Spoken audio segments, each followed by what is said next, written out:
Hello everybody, welcome back to another video for History of War Games, and today we're going to talk about the Curtiss-Wright XP-55 Ascender.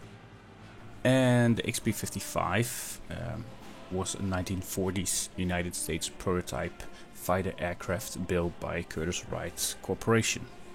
Hence the name Curtiss-Wright XP-55, of course. Along with the Filtree XP-54 and the Northrop XP-56, it resulted from United States Army Air Corps proposal R-40C issued on November 27, 1939 for aircrafts with improved performance, armament and pilot visibility over existing fighters. The XP-55 had a highly unusual design for its time. It had an aeronautic configuration, a rear-mounted engine, swept wings and two vertical tails, and because of its pusher design it was sarcastically referred to as the ass-ender. Like the XP-54, the Ascender was initially designed for the Pratt & Whitney X1800 engine and had to be redesigned when the engine project was cancelled. Next to this, it was also the first Curtiss fighting aircraft to use tricycle landing gear. And for you guys who don't know, the XP-55 was a prototype, and the status is that it was actually cancelled at flight test stage and there were only 3 prototypes built. The first XP-55 was completed on June 13, 1943. On 15 November 43, test pilot Harvey Gray was flying the first XP-55 and he was testing the aircraft's stealth performance at a high altitude. And suddenly the XP-55 flipped over on its back and fell in an uncontrolled inverted descent. The pilot was unable to right the airplane and it fell down for almost 5,000 meters or 16,000 foot before he was able to parachute to safety. Of course, the aircraft was destroyed.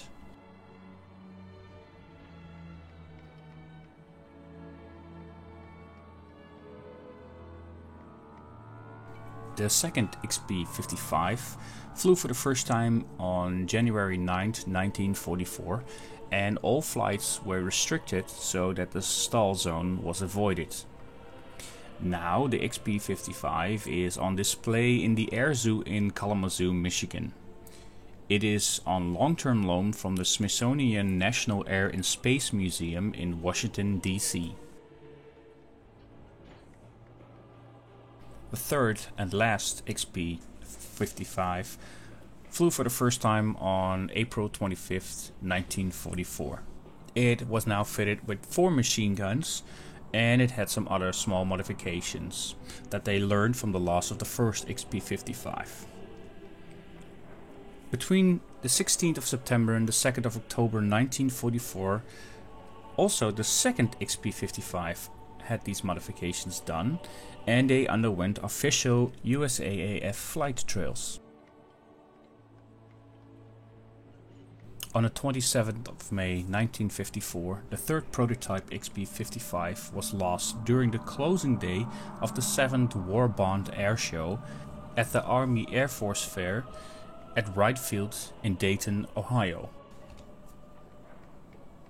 After a low-pass information with a Lockheed P-38 Lightning and a North American P-51 Mustang on each wing, the pilot attempted a slow roll, lost altitude and crashed. The things that I think are most interesting are the general characteristics. Obviously, it was only for one pilot, but the length was only 9 meters, which is not even 30 feet. The wingspan was only 12 meters, so that's just over 40 feet, and it was 3 meters high, so that's 10 feet, which makes it of course a very small plane.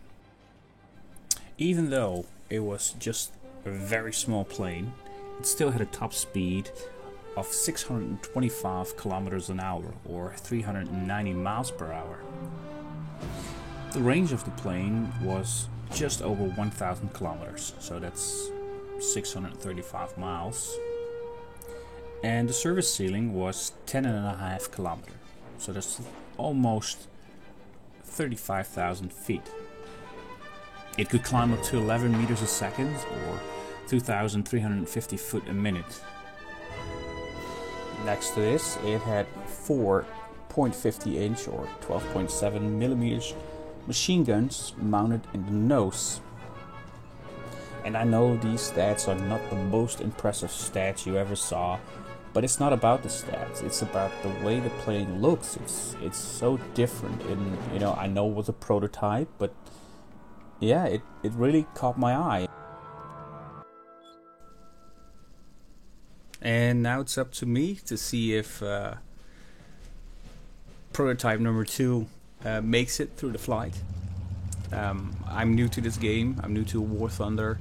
I haven't played it the whole lot, so bear with me. If I crash, then hey, 2 out of 3 planes crashed, so I'm just as good as the test pilots.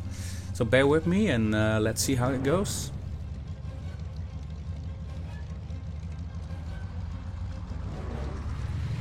Alright, here we go. So let's open up the throttle and get that one target, our training target. And hopefully I'm gonna land it safely, because that's the part I'm having real problems with in this game. It's not the taking off, it's just the landing. Most of the times I crash on the landing, so let's see how it goes.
And let's see if I can land on the aircraft carrier.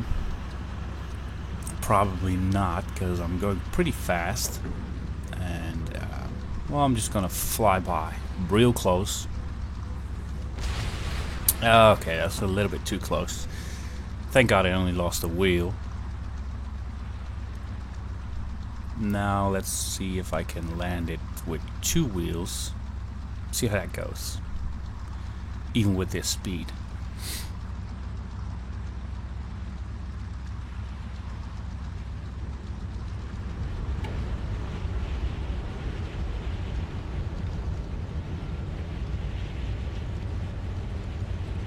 And it's a bouncy ball. There we go. Let's do it again. See if it works now. Okay. Yeah. Well, at least I'm alive.